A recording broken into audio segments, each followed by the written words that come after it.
நம்ம இருக்கிறது பாண்டிச்சேரியில மிகப்பெரிய அரணை உச்சியில் இருக்கும். இது வந்து தமிழகம் மற்றும் பாண்டிச்சேரி அரசாங்கம் தான் வந்து பறவைகள் சரணாலயமாக அறிவிக்கப்பட்டது.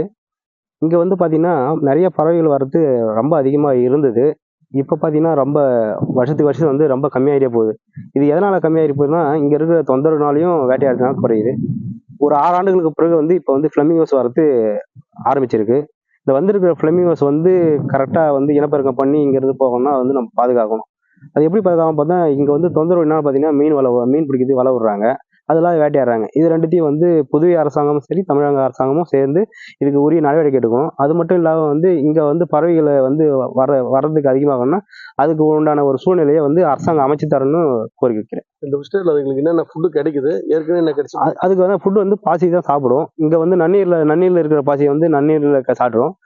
கடல் ஓரத்துல இருந்துச்சுன்னா, அங்க இருக்க சின்ன சின்ன எறா அங்க இருக்கிற பாசியை வந்து சாப்பிடும். இதுக்கு வந்து என்னன்னு பார்த்தீங்கன்னா, தண்ணியும் நீர் மட்டமும் வந்து ஒரு சில அளவு இருந்தா மட்டும் தான் வரும். அதுக்கோசரம் தண்ணி அதிகமா இருந்தா ஃப்ளமிங்கோஸ் வரும்ன்றது இது இல்ல.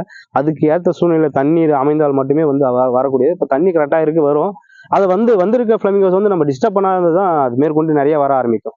அது வந்து தொந்தரவு பண்ணா வந்து வரது கம்மியாயிடும். தொந்தரவு பண்ணாத 2 அரசாங்கமும் உரிய நடவடிக்கை எடுக்கணும்னு கேட்டுக்கொள்கிறேன்.